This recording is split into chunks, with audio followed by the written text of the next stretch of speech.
और मैंने फौरन ही क्रैडल दबाकर फोन का सिलसिला मुनक़ता कर दिया। हम तुम्हें नेशनल स्टेडियम की करीबी झाड़ियों में छोड़ देंगे, मैंने जेफ की तरफ बढ़ते हुए कहा। तुमने तो कहा था कि मैं यहीं से कोई गाड़ी पकड़कर चला जाऊंगा। क्या अब तुम मुझे बेहोश करने का इरादा रखते हो? वो बुखलाकर बोला और मैं दिल ही दिल में इंसान के मिजाज के बारे में सोचने लगा। जरा सी देर पहले जेफ ने पूरे हौसले के साथ मौत को गले लगाने की तैयारी कर ली थी, लेकिन मौत का खतरा सर से टलते ही उसका हौसला पस्त होकर इस सतह पर आ गया था कि वो अपनी बेहोशी के तस्वुर से खाइफ हो रहा था। वो फिजा में दोनों हाथ लहराकर मुझे दूर रखने की कोशिश कर रहा था और मुझे मुतबादल रास्ते भी समझा रहा था। उसका कहना था कि उसे बेहोश किए बगैर हाथ पैर बांध कर और आंखों पर पट्टी लपेट कर भी वहां से ले जाया जा सकता था। सुनो, मुजामत करने के बजाय जरा सी तकलीफ बर्दाश्त करने का हौसला पैदा करो। मैंने कहा, यह कोई मतरूक हवेली नहीं, हमारा वाहिद ठिकाना है। मैं किसी कीमत पर भी इसका महल्ले वकूत तुम्हारी नजरों में नहीं आने दूंगा। दिन के उजाले में तुम्हें बेदस्तों पा करके ले जाने में संगीन खतरात है। किसी ने भी तुम्हें देख लिया तो मेरी नेकी गले में पड़ जाएगी। हम दोनों की बेहतरी इसी में है कि तुम अपनी कनपट्टी पर एक आखिरी जर बर्दाश्त कर लो। मैं ख्वाब आवर गोलियों का आदी नहीं हूं, वरना तुम्हें कोई गोली भी खिला सकता था। ख्वाब आवर गोलियां देर से असर अंदाज होती हैं और इनका असर भी देर में जायल होता है। जहां इतनी दुर्गत बनी है वहां एक और जर्ब सही। तुम भी अपने दिल का अरमान निकाल लो, लेकिन ये याद रखना कि हम अपने चीफ के ताबे हैं। ये कहानी यही खत्म नहीं होगी, बहुत आगे तक चलेगी। हम दूसरी बार भी एक दूसरे के सामने आ सकते। उसने अपने दोनों हाथ गोद में रखकर सख्ती से आंखें बंद की और सर झुका लिया। उसकी बाईं कनपट्टी मेरी ठोकर की पै दर पै दर्दों से पहले ही बुरी तरह लहूलुहान हो चुकी थी। मैंने रिवाल्वर की नाल थाम कर उसे अपने हाथ में तोला और खट की आवाज के साथ उसका मुनक्किश दस्ता जेफ की दाहिनी कनपट्टी पर रसीद कर दिया। जेफ के हल्क से एक गुटी गुटी सी इस्तरारी चीख निकली और वो बैठे ही बैठे तेवरा कर एक तरफ लुढ़क गया। इस मर्तबा सुल्तान शाह मुझे सीढ़ियों के करीब ही मिल गया। मैं इसकी मदद से बेहोश जेफ को तहखाने से ड्राइंग रूम में से निकाल ले आया। जेफ की टांगों की बंदिशें भी तहखाने ही में खोलती गई थी। नादरा के घर पर हमारे हरीफों की तरफ से जो कार्रवाई होनी थी वो हो चुकी थी। इस वक्त वहां मैदान साफ था। मेरे अमा पर सुल्तान शाह चंद मिनट में गाड़ी अंदर ले आया और हम दोनों ने बहुत फुर्ती के साथ जेफ को पिछली निशिस्त के पायदान में डाल दिया और ऊपर एक रंगीन चादर डाल दी। सुल्तान शाह ने ऊपर रहकर अपना वक्त बेमसरफ नहीं गुजारा था। उसने कैसी खिड़की देख ली थी जिसके जरिए वो आसानी से बाहर आ सकता था। मुझे घर से बाहर निकालने के बाद उसने दाखिली दरवाजे को अंदर से बुलेट किया और फिर अपनी दरियाफ्त की हुई खिड़की से बाहर आ गया। उसके दिल में नादरा के लिए बदस्तूर नरम गोशा मौजूद था और इस घर को इम्कानी हद तक महफूज बनाकर मकामी चोर उचक्कों की बेरहमाना लूटमार से बचाए रखना चाहता था। हमारी गाड़ी का नादरा के मकान में देखा जाना खतरनाक हो सकता था, इसलिए हम वक्त जाया किए बगैर तेजी के साथ वहां से रवाना हो गए।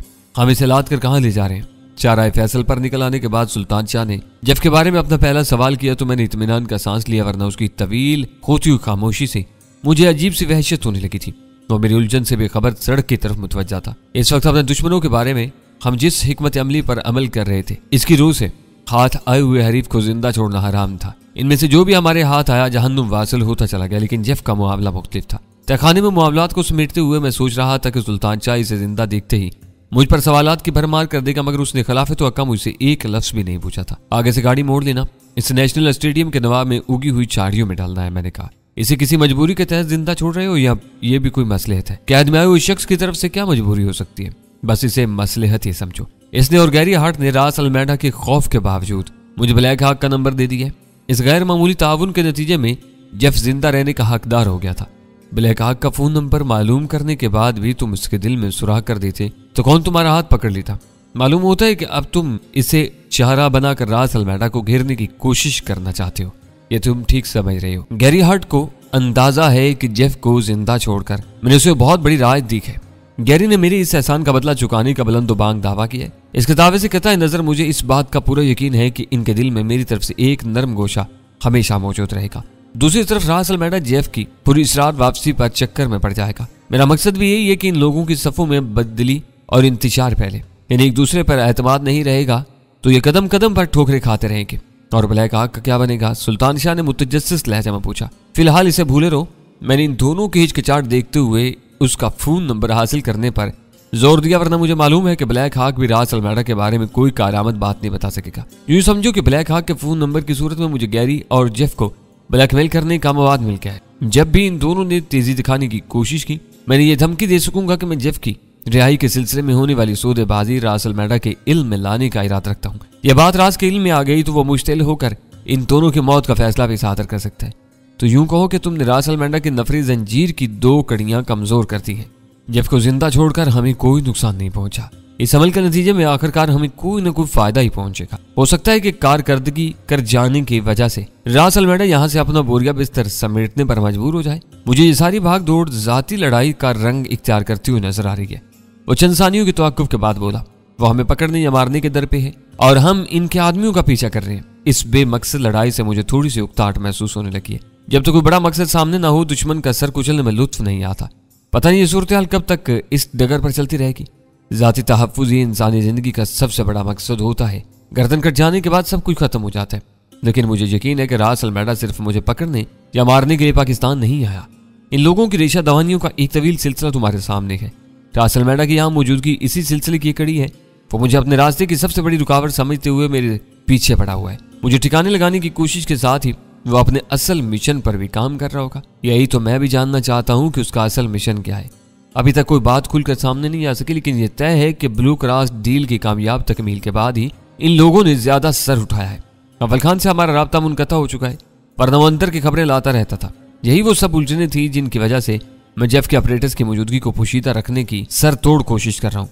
ये इन लोगों का कोई जदीद तरीन मवासलाती सिलसिला है, लेकिन रास अलमेडा ने अपने शुबहात की वजह से इसका इस्तेमाल बिल्कुल बंद किया हुआ है। मेरा ख्याल है कि ड्राइव इन सिनेमा से गैरी हार्ट की खैरियत से वापसी और जेफ के बयान के बाद रास अलमेडा की शकूक व शुबहात खत्म हो जाएंगी और हमें ऑपरेटर्स के जरिए अहम बातें मालूम हो सकेंगी। जेफ इन लोगों के आज़ाम पर कोई रोशनी नहीं डाल सका। उसने पूछा। मैंने उसे इस बारे में कुरेदने की कोशिश नहीं की।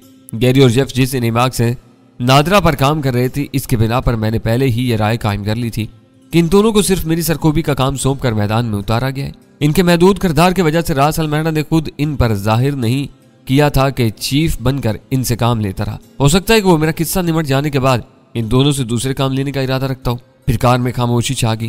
मैंने सुल्तान शाह की दो टोक और सीधी बातों पर जितना गौर किया, इतना ही उनसे मुत्तफिक होता चला गया। उसकी ये बात 100% दुरुस्त थी कि एलन के सामने आने के बाद सिर्फ अंदाज बदल रहा था, वरना सारे वाकयात एक ही डगर पर चल रहे थे। सुल्तान शाह ने स्टेडियम के गिरदोनवा का एक चक्कर लगाने के बाद गाड़ी एक वीरान सड़क पर मोड़ ली। इन दिनों स्टेडियम के इर्द गिर्द खुली शादी गाहों का जुमा बाजार ज्यादा दूर तक नहीं फैला था, लेकिन इसकी दागबेल बढ़ चुकी थी। क्रिकेट के खेल में कारकर्दगी और माल की कमी की वजह से इस खेल के नाखुदाओं ने अपनी जेबें भरने के लिए स्टेडियम के गिर्द फैले हुए मैदानों को अपनी आमदनी का वसीला बनाने का फैसला कर लिया था। स्टेडियम रोड से उतरकर पवेलियन की तरफ जाने वाली सड़क की दाहिनी जानब जा बजा खुदरू झाड़ियों के झुंड हमारे मुंतजिर थे। सुल्तान शाह ने ऐसे ही गुंजान झुंड के करीब गाड़ी रोक दी। हम दोनों को अपने अपने काम का इल्म था। हमें जेफ मिलर के बेहोश वजूद को गाड़ी के पायदान से झाड़ियों में मुंतकिल करने में 1 मिनट से भी कम वक्त लगा और हम फौरन ही वहां से वापसी के लिए रवाना हो गए। नादरा के घर से जेफ की बदन पर डाली हुई रंगीन चादर मैंने वहां नहीं छोड़ी थी। इसके किसी गोशे में पड़े हुए किसी निशान से यह जाहिर होने का अंदेशा मौजूद था कि हमने जेफ को नादरा के घर में कैद किया हुआ था, जबकि मैं इस घर को एक खुफिया पनागाह के तौर पर इस्तेमाल करने का फैसला कर चुका था। मकबूला आवाज से स्टेडियम तक का फासला ज्यादा नहीं था, लेकिन वहां से वापसी का सफर कदरे तवील था। सुल्तान शाह ने बड़ी सड़कों के बजाय गैर मारूफ और सुनसान गलियों का रास्ता इख्तियार किया हुआ था। इसे कहीं कहीं मजबूरन मेन रोड पर आना भी पड़ रहा था, तो वो दोबारा गाड़ी गलियों में ले जाता था। मैं कुछ देर तक उसके इस खेल से खामोशी से लुत्फ अंदोज होता रहा, लेकिन फिर सफर की तवालत की वजह से मुझे उकताहट महसूस होने लगी। क्या आज शहर की सारी ही गलियां चांद डालने का इरादा है? मैंने उससे पूछा। तुम्हारी वजह से सिरात मुस्तकीम छोड़कर गलियों में भटक रहा हूं, उसने कहा। मेरी वजह से क्यों? मैंने खाली उलझेनी के आलम में सवाल किया। दिन के उजाले में मसरूफ और मारूफ रास्तों पर कोई तुम्हें पहचान सकता है। ये ना भूलो कि तुम्हारे बारे में अखबारात में चंद रोज पहले छपने वाला इनामी इश्तिहार अभी लोगों के ज़हनों से महव नहीं हुआ होगा। ओह, ये बहुत अच्छी बात है कि हाथ पैरों के साथ तुमने अपना दिमाग भी चलाना शुरू कर लिया है। उसने लम्हा भर के लिए मुझे तीखी नजरों से घूरा, फिर दोबारा सड़कों की तरफ मुतवज्जा होते बोला, तुम्हारे साथ रहकर शायद हर शख्स तुम्हारे मशवरों का मोहताज होता चला जाता है। नादरा ने भी अपने बारे में सोचने की सारी जिम्मेदारी तुम पर ही डाल दी थी। नादरा अभी तक तुम्हारे ज़हन पर सवार है। अगर उसकी याद इसी कदर सता रही है तो मैं एक फोन करके उसे दोबारा कराची बुला सकता हूँ। वो रहीम यार खान का फोन नंबर देगी है। जाने वाले लौट कर नहीं आते, उसने हल्की सी हंसी के साथ कहा। मेरा अब भी यही ख्याल है कि हम लोगों ने उस बेचारी के साथ ज्यादती की है। वो हमारी तरफ से ऐसे बुरे सलूक की मुस्तहिक नहीं थी। तुम भी अखबारात में एक मुआजरत नामा बल्कि लानत नामा छपवा दो और उसमें नादरा के हवाले से मेरे खिलाफ अपने दिल की सारी भड़ास निकाल लो, ताकि तुम पर वक्फे वक्फे से उसका जिक्र छेड़ने का दौरा ना पड़ता रहे। नादरा एक अजनबी औरत थी, आई और चली गई। तुम मेरे मोहसन और दोस्त हो। मैं तुम्हारे खिलाफ सोच भी नहीं सकता, लेकिन गलती गलती होती है। इसकी निशानदेही पर तुम्हें बुरा नहीं मानना चाहिए। इसके बारे में एक मर्तबा दिल खोल कर मेरे साथ बहस कर लो और फिर इस किस्से को हमेशा के लिए दफन कर दो। किसी बात की वक्त ना वक्त तकरार से मुझे कोफ्त होने लगती है। मैंने तलखी से कहा, अब तो मेरी जुबान से उसका जिक्र नहीं सुनोगे। ये बताओ कि इस वक्त क्या सुनना पसंद करोगे? उसने मुझे चिढ़ाने वाले शौक लहजे में कहा, राग भैरवी, मियाँ की ठुमरी या राग मालकूस? तुमने इनामी इश्तिहार का जिक्र करके मुझे सोच में डाल दिया है। मैंने उसकी शौकी को नजरअंदाज करके कहा, फिक्र मत करो, रफ्ता रफ्ता वो इश्तिहार लोगों के जहन से बिल्कुल उतर जाएगा। यही बात मुझे परेशान कर रही है। किसी भी तशहीरी मुहिम का एक तरीकाकार होता है। अपनी बात लोगों के जहनों में पवस्त कराने के लिए एक या एक से ज्यादा बड़ी इश्तिहारात से इब्तिदा की जाती है, फिर वही पैगाम निस्बतन छोटे इश्तिहारात के जरिए लोगों तक पहुंचाया जाता है ताकि चंद रोज तक इस पैगाम की तजदीद होती रहे। दूसरी सूरत में लोग हर बात भूल जाते हैं। इन लोगों के पास माली वसाइल की कोई कमी नहीं है। मैं सोच रहा हूं कि वो सिर्फ एक इश्तिहार देकर क्यों रह गए। मुझ पर दबाव बढ़ाने के लिए इश्तिहारात की भरमार होनी चाहिए थी ताकि हर शख्स उठते बैठते मेरी गिरफ्तारी में मदद देकर लखपति बनने के ख्वाब देखना शुरू करते। तुम्हारे पास भी पैसे की कमी नहीं है। इस बात से इतनी ज्यादा उलझन हो रही है तो अपनी तरफ से ये कार खैर शुरू कर दो। 2-3 रोज में तुम्हें अफाका हो जाएगा, इनका मकसद भी पूरा हो जाएगा। इस वक्त सुल्तान शाह के मुंह लगना बेसूद था। ये बात उसके ज़हन में नहीं समा सकती थी कि इन लोगों ने तशहीर के किसी माहिर के मशवरे के बगैर वो इनामी इश्तिहार जारी नहीं किया होगा। अमेरिकन हर शोबे में पेशा वराना तखसीस के कायल होते हैं और हर काम में मुतलका शोबे के माहिर से हदायत हासिल करना फर्ज आइन समझते हैं। शायद पहला इश्तिहार शाया होते ही इन्हें एहसास हुआ होगा कि इस तरह वो मुझे चौकन्ना कर रहे थे। मैं सामने रहकर उनका मुकाबला कर रहा था, तब भी वो मेरी गर्द नहीं पा सके थे। एलन ने हर बार मेरी कमीनगाह पर इस वक्त धावा बोला था जब मैं कबल अज वक्त खतरा भाप कर बात से साफ निकल चुका था। शायद उन्होंने सोचा होगा कि मैं उनकी इश्तिहारबाजी से खाइफ होकर आर्जी तौर पर ज़ेर ज़मीन चला गया तो इनके लिए ज्यादा मसाइल पैदा कर सकूंगा और फिर भी मेरी जात तक उनकी रसाई नहीं हो सकेगी। वो इम्कान सोचते ही उन्होंने इश्तिहारी मुहिम मौकूफ कर दी। अगर कुदरत इंसान का साथ दे रही हो तो ऐसा ही होता है कि इसके ज़िरक दुश्मनों की अकलें माऊफ हो जाती हैं और वो दानिशमंदी के ज़ोम में संगीन गलतियों का इर्तिकाब करते चले जाते हैं। मेरी नीयत साफ थी और अज़ाइम नेक थे। शायद इसीलिए कुदरत मेरे ऊपर हद से ज्यादा मेहरबान थी। हम घर के करीब पहुंचे ही थे कि अचानक जेफ के ऑपरेटर से हल्की हल्की आवाज आने लगी। वो ऑपरेटर जब से मेरी तहवील में आया था हर लम्हे आन रहा था। इस वक्त भी वो मेरी जेब में होने के बावजूद फाल था। मैंने ऑपरेटर जेब से निकाल कर उसकी आवाज बढ़ा दी ताकि पैगाम वाजे हो सके। दूसरी तरफ से अलरास अलमैडा की मानूस आवाज सुनाई दे रही थी। चीफ बनकर वो हर उस शख्स को मुतवज्जा कर रहा था जो उसकी आवाज सुन रहा हो, लेकिन अपनी कॉल का जवाब सिर्फ ब्लैक हॉक से तलब कर रहा था। मेरे लिए रास अलमैडा का वो गैर मुतवक्का पैगाम सनसनीखेज था। ऑपरेटर से आने वाली आवाज सुनकर सुल्तान शाह भी अपनी नशिस्त में चौकन्ना होकर बैठ चुका था। हमारे फ्लैट वाली इमारत करीब आ चुकी थी और सुल्तान शाह गाड़ी को उसके अहाते में ले जाने के मूड में नजर नहीं आ रहा था। हम बिल्डिंग की पार्किंग में अपनी कार के शीशे चढ़ाकर ऑपरेटर्स पर होने वाली बातचीत सुन सकते थे, लेकिन वहां आने जाने वालों की निगाहों में आ सकते थे। मैंने लम्हा भर में फैसला करते हुए सुल्तान शाह से कहा, घर लौटने की बजाय गाड़ी साहिल की तरफ निकाल ले जाओ, हम गुफ्तगू खत्म होने के बाद वापस लौटेंगे। सुल्तान शाह ने गाड़ी की टूटती हुई रफ्तार में सुरात से इजाफा कर दिया। रास अलमैडा ने दूसरी मरतबा अंग्रेजी जुबान में ही अपना पैगाम नशर किया। तजस्सुस समेत सकूत के चंद लम्हे गुजरे, फिर इस साले पर एक और आवाज सुनाई देने लगी, black hawk online chief, over. वो आवाज सुनते ही हम दोनों चौंक पड़े। सुल्तान शाह को इल्म नहीं था कि मैं तहखाने से ब्लैक हॉक का फोन नंबर मिलाकर उसकी आवाज भी सुन चुका था। इसके लिए ब्लैक हॉक की आवाज ताहयुर खेज थी, जबकि मेरी मुसर्रत का सबब यह था कि ऑपरेटर्स पर बिल्कुल वही गैर मुल्की आवाज सुनाई दी थी जो मैं फोन पर सुन चुका था। तुम और तुम्हारे दोनों आदमी अब मुझसे ऑपरेटर्स पर ही राब्ता रखेंगे। रास अलमैडा की सर्द आवाज सुनाई दी।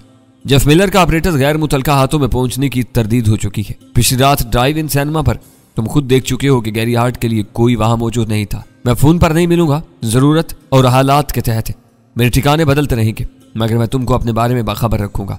गैरी हार्ट एक तजर्बेकार और कारआमद आदमी है। इसे अपनी गुस्ताखी और जुबान दराजी की काफी सजा मिल चुकी है। इसे इसका ऑपरेटर्स वापस दे दो, डैनी के खिलाफ वही मुअस्सर रहेगा। इंस्पेक्टर जेफ के लिए उसकी कोशिशें जारी है। मेरी आरजू है कि वो जिंदा बरामद हो सके, लेकिन तुम इन मामलात से दूर रहोगे। इस वक्त ऑपरेशन के 9 हमारे लिए सबसे ज्यादा अहम है, ओवर। आखिरकार मेरे अंदेशे दुरुस्त ही हुए थे। रास अलमैडा मेरे साथ उलझकर अपनी साजिशों से गाफिल नहीं हुआ था। दर हकीकत उसने गैरी हार्ट, जेफ मिलर और एलन वगैरह की मदद से मुझे इस बुरी तरह उलझा लिया था कि मैं किसी और तरफ तवज्जो ही नहीं दे सका था। वो मुझे अपने बचाव में उलझाकर पूरी राजदारी और इत्मीनान के साथ अपना काम कर रहा था। उसकी जुबान से ऑपरेशन के 9 का हवाला उसकी पोशीदा सरगर्मियों का वाज़ेह तरीन सबूत था। वह हकीकत सामने आते ही मेरी खोपड़ी में अंगारे से भरने लगे। मैंने ऑपरेशन के 9 के अल्फाज पहली बार सुने थे। मेरे फरिश्तों को भी इल्म नहीं था कि इन अल्फाज का क्या मफहूम था और इस बार रास अलमैडा का हदफ क्या था। मैं जानता हूँ ब्लैक हॉक की आवाज सआदतमंदाना थी। हमारे दोस्त हमारे सरगर्मियों के बारे में जानने के लिए बेचैन है। कराची वालों ने आज फिर जनरल रमेश भटनागर का पैगाम दिया है।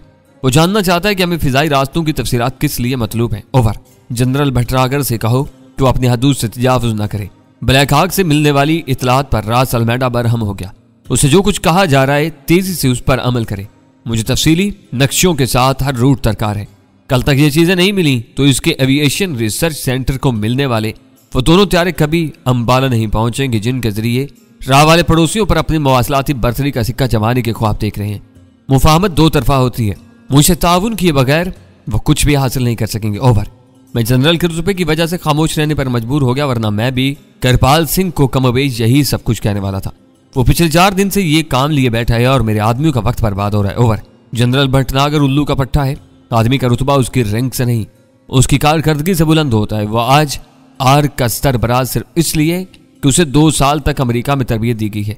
अगर वो अपने मुल्क में लौटकर काम को बरवक्त मुकम्मल करने का एहसास खो बैठा है तो दोनों त्यारों की डिलीवरी मनसूख होने की धमकी उसके होश ठिकाने ले आएगी। तुम कोई लिहाज किए बगैर मेरा पैगाम उसे दे दो। कल तक तुम्हें फैक्स पर सब कुछ मिल जाएगा। Over and all. गुफ्तगू खत्म होते ही मैंने वो कीमती ऑपरेटर्स बंद करके जेब में रख लिया। मैंने इसी वक्त देखा था कि पैगाम वसूल करने के लिए इस ऑपरेटर्स को हर वक्त ऑन रखना जरूरी नहीं था। इसे बंद करके इसकी बैटरी बचाई जा सकती थी। दूसरी तरफ से पैगाम आने की सूरत में ऑपरेटर्स पर कोई मखसूस रेडियो सिग्नल सुनाई देता जिसके बाद इसे ऑन किया जा सकता था। मालूम होता है कि हमें नादरा वगैरह के पीछे लगाकर रास अलमेडा ने कोई ऊंचा चक्कर चलाया हुआ है। सुल्तान शाह ने गाड़ी को वापसी की राह पर डालते हुए पुरजोश लहजा में कहा, जनरल के ओहदे का फौजी अफसर किसी छोटी मोटी बात पर इतने ज्यादा तजस्सुस का मुजाहिरा नहीं कर सकता। अंदरूनी खाना भारतीय अब भी इन लोगों से मिले हुए हैं। वो बिछड़े कब थे जो आप मिल गए होंगे। वो शुरू ही से एक दूसरे के साथ हैं। पता नहीं ये एविएशन रिसर्च सेंटर क्या बला है और रास अलमेडा किन फिजाई रास्तों की नक्शों के चक्कर में है। सुल्तान शाह वो गुफ्तगू सुन लेने के बाद खासा परेशान नजर आ रहा था। अव्वल खान ने मुझे राह के बारे में बहुत तफसील से बताया था। मैंने कहा, भारतीयों ने अपने दुश्मनों बल्कि दोस्तों के भी खिलाफ जासूसी के बेशतर इदारे रिसर्च तहकीक और तजज़िये के नाम पर कायम किए हुए हैं। ड्रा भी रिसर्च एंड एनालिसिस विंग का मुखफ़िफ है। इस तरह आर्क एविएशन रिसर्च सेंटर भी रा का ज़हली इदारा है। ये लोग अपने मवासलाती ज़राए को हर वक्त तरक्की देने और कारआमद रखने के साथ दुश्मन के मवासलाती राब्तों को फनी खलल अंदाजे से जाम करने के नित नए मंसूबों पर काम करते हैं।